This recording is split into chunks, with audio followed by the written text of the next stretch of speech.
Hey everybody, it's me, Rick Acosta, the Dodger Card Collector, coming to you with another video.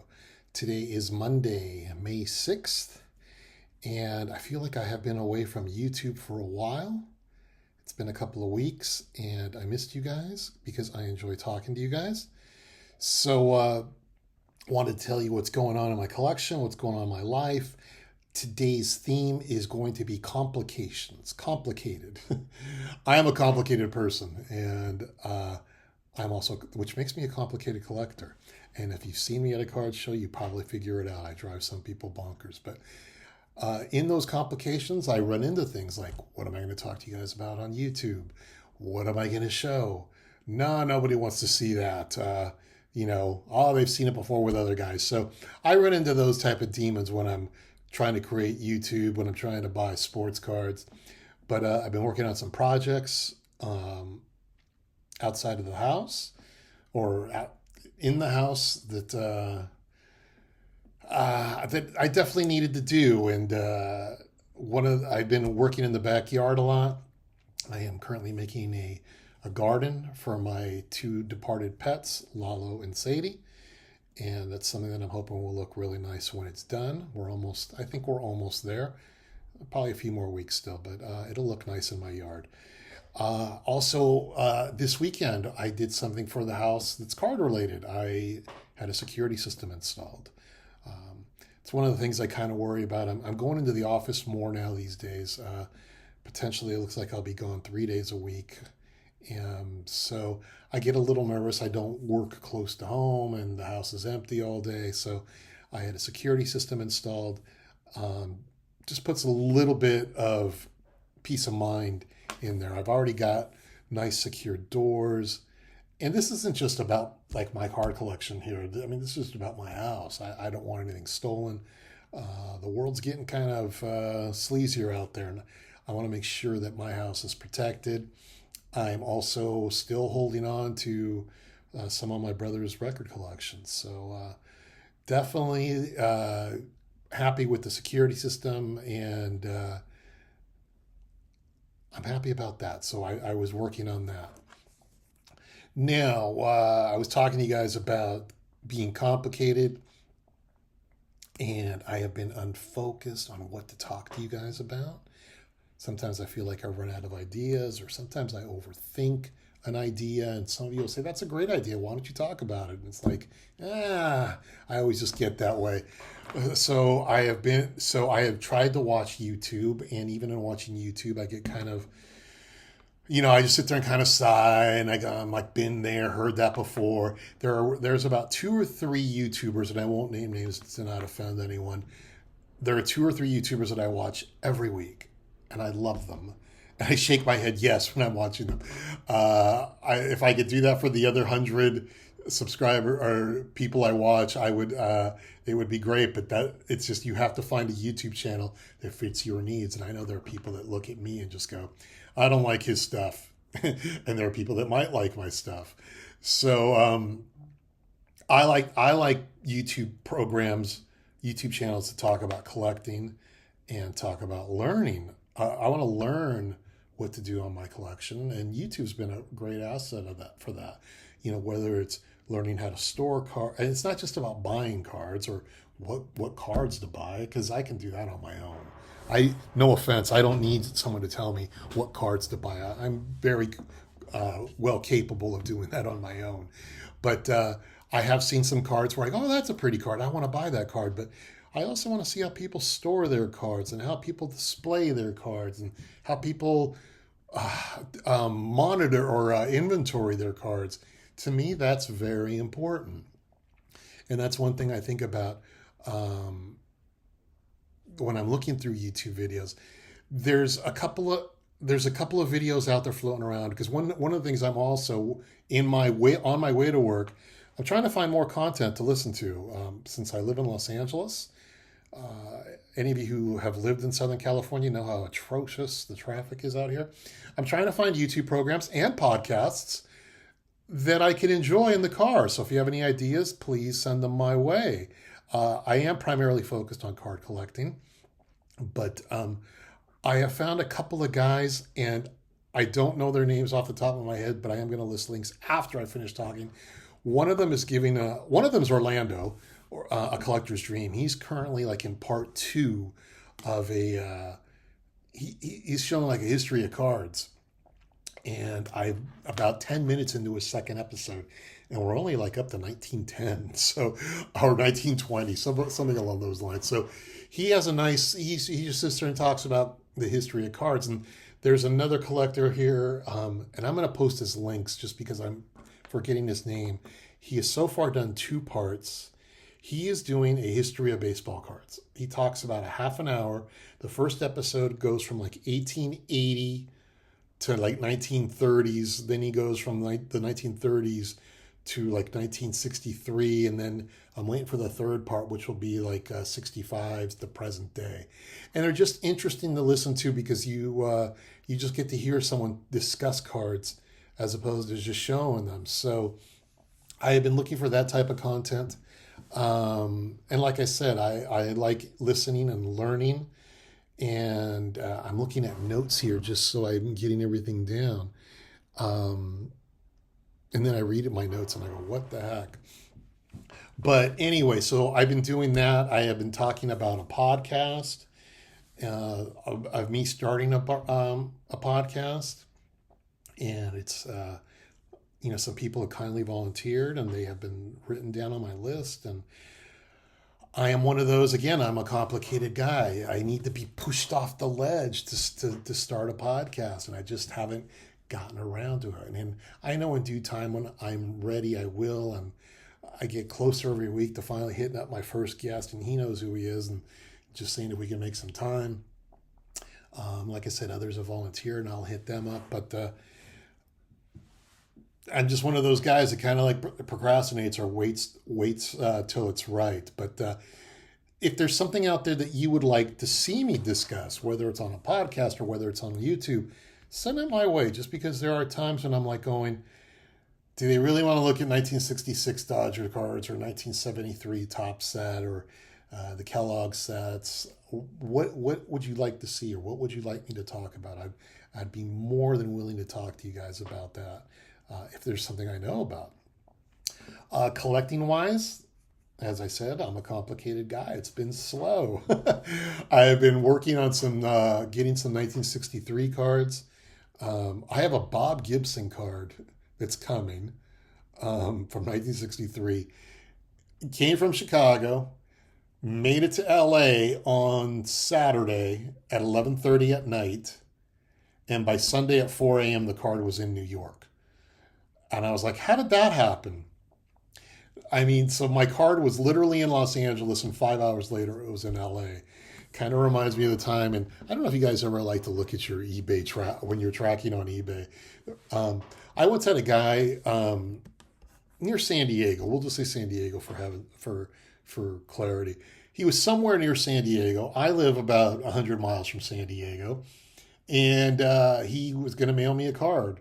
And I watched this card's tour of the United States. You would have thought it was a band going on tour. The card actually made it all the way out to Puerto Rico. And once it made it to Puerto Rico, then it made its trek out to me. That card took about a 2 to 3 week tour of the United States. I honestly thought it wasn't going to arrive. And this 1963 Bob Gibson card is following that pattern to an extent. It's going on 10 days. But I've had some cards coming in. I'll show you some. I don't have much to show because it has been slow. And I do want to make a point of showing cards because I know that's the reason a lot of you come on. Shows. I am going to be making appearances at hopefully 4 different shows. It's up to me because sometimes I wake up and I just go, I don't feel like looking at cards. But we've got some big shows coming up, and that always excites me. May 18th and May 19th, the Pasadena Card Show in Pasadena, California. That'll be happening. 2 weeks later, I'm going to try to make it one of the days. I would like to try to make it out to the Palm Springs show. Last year I was supposed to go. I didn't do it. At the end of the day, I was just exhausted. And Palm Springs is about a 2-hour drive if I leave at 8 o'clock in the morning. So hope to hit Palm Springs. Then the following week, June 6th through the 8th, is one of my favorite shows, the Long Beach show. I always hit that up because it's my hometown, and it's just a good time with good people selling cards. And I have recently learned, as of this week, that on June 8th, there will be a show in Newport Beach, California for all of my Orange County friends. I think this is the show that takes place at Newport Beach High School. And I went once, and it's been a few years. I went once, and I actually kind of liked it, and I'd like to check it out again. So there are shows coming along, and I'm actually contemplating hitting up a show in Sacramento in July. The Burbank show's coming up in late August. I've already scheduled my time off for those shows, so I look forward to it. I've been doing the small local show circuit lately, and yeah, there's cards to be found. And I'll go through a period where I go all the time, and then again, I keep seeing the same cards. And when you buy cards off certain sellers and they see you, they kind of expect you to keep buying from them, and it's like, well, I've bought everything I needed from you. I don't need anything else. So I look forward to the bigger shows just because there are people with a lot more cards that I can look at. And because of my complications, I'm a picky buyer. I get extremely selective, and I'm working on getting my lists going for these shows. Because here, look, 1963 Topps, I need one more card. 1968 Topps, I need 24 more cards. And then the 1968 Topps game, I need 9 more cards. If I go to these shows that I just brought up to you, and we'll add Burbank to the list, even though it's in late August. If I go to these shows just with that as my list, why on earth am I going to card shows? Okay, yeah, I could go just to hang out, but you need to have. I always say have a small net, but in this case, if I want to have a good time at these card shows, I need to have a bigger net. So I've added to my list, and I am currently also. I finished the 1961 Topps. The high numbers, the All-Star cards, and they look incredible. But now I want to work. I've never done this before. I want to build the 1961, the set, but I only want to do the high numbers. They don't have to be graded. The All-Stars are graded. I'll leave it at that. I'll do ungraded from cards 523 to 589, I think it is. I just want to try building a high number set. And I've never done that. I've heard 1961, I've heard 1966, I've heard 1967 are beasts and are difficult. And I want to try one of them. So I'm going to try 1961. I've already got about, with the All-Stars and about the 10 or 12 cards I already own, I own roughly half the high numbers. I know there's a Hoyt Wilhelm in there, so that's not going to be cheap. And then I've noticed I've noticed a couple of Yankees. Not a superstar, but just, a Yankee guy, and he was expensive. There were 2 Yankee cards that I noticed that were really expensive. So they were at least $30 when I last looked at them. So I'm looking at that. I'm always looking at my 1950 Bowmans, slowly trying to build those. So I've added that to my list. Morel meets Dodgers. I've been sharing those with you. In fact, I'm going to share a new one that I got with you in a moment. I'm always looking at those. And those are hard to find. And I'm learning there's only 3 years, 59, 60, and 61. 1960s are easy to find. 1959, 1961, not as easy. So I learn the more I start adding cards, the more I learn about collecting this set. It's not going to be easy. I don't know if I'll ever finish, especially when I see the price of those 2 Sandy Koufax cards. Drysdale's not that bad. Koufax is going to be expensive. I'm also looking at my list here. Gaudy, specifically 33, 34, and 38. I do like those cards with the big heads. I'm looking at those and Diamond Stars. I'm looking for some Hall of Famers. I do want graded, and I want to add them as a potential. I'm building I told you in the past, I'm building a set that I've fabricated in my head.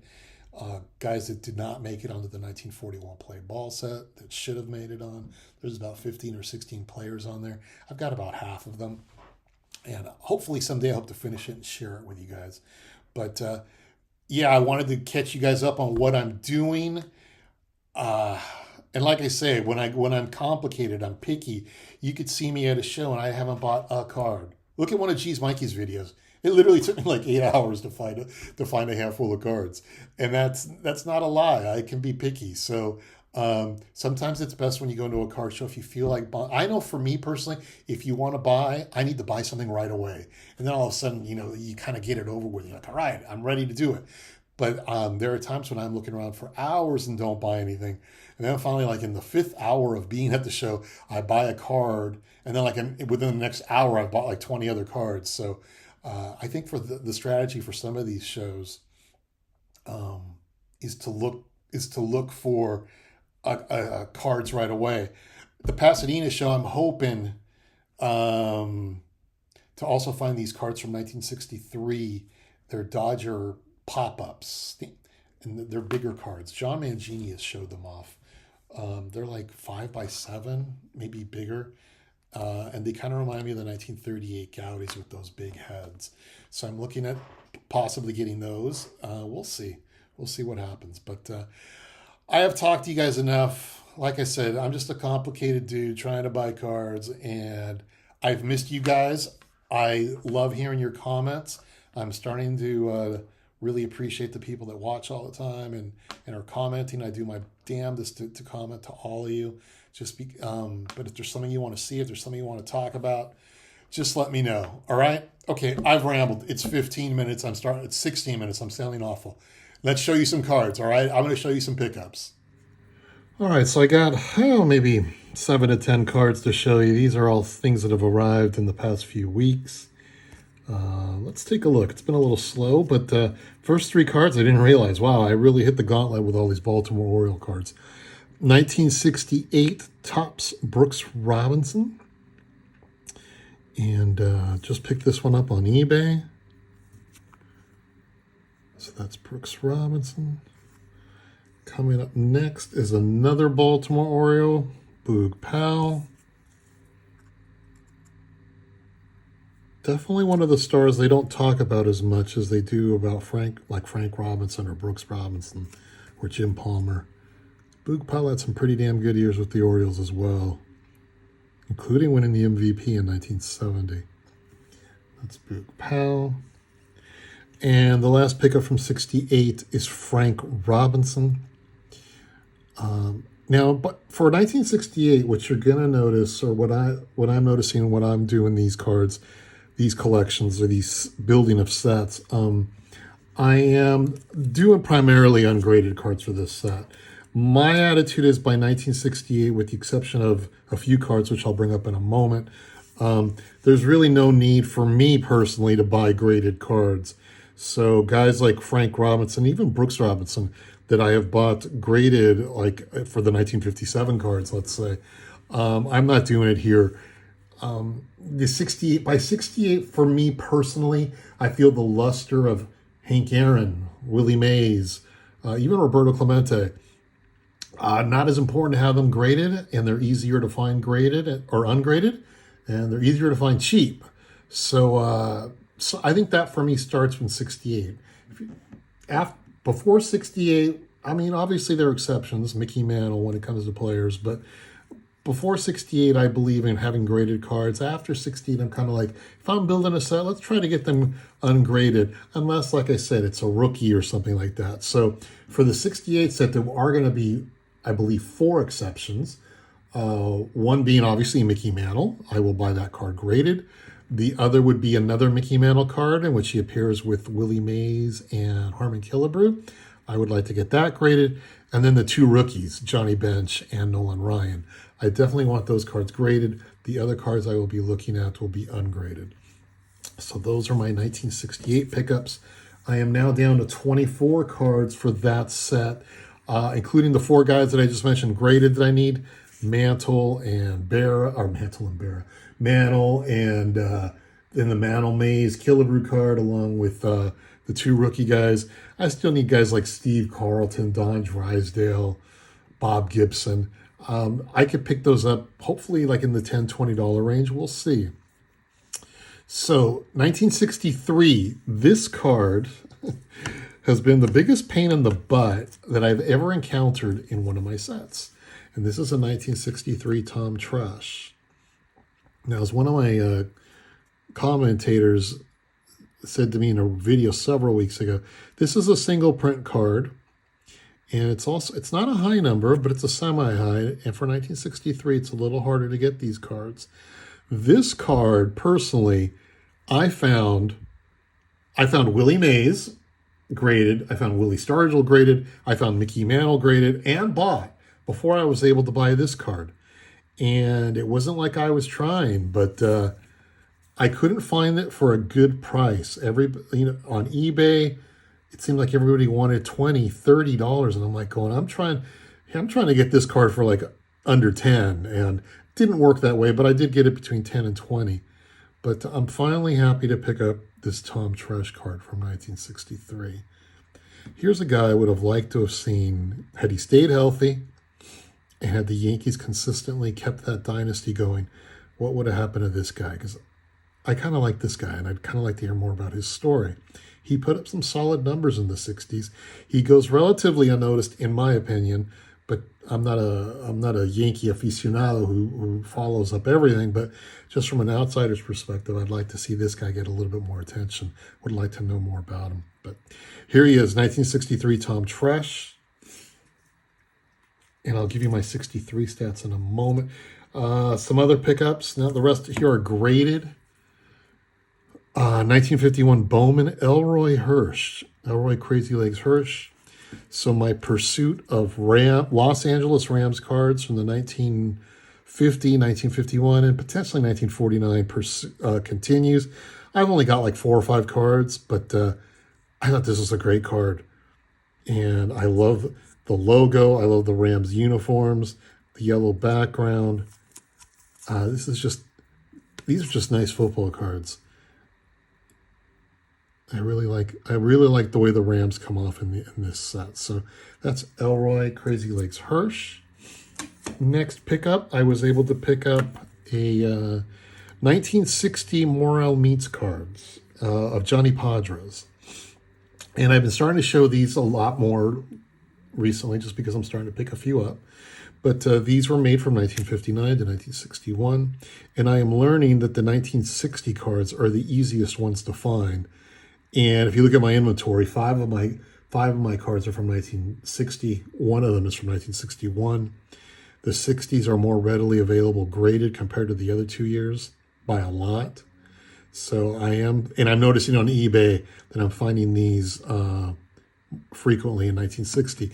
One thing I have not seen yet, I have not seen these in auction houses. I don't see them on Heritage.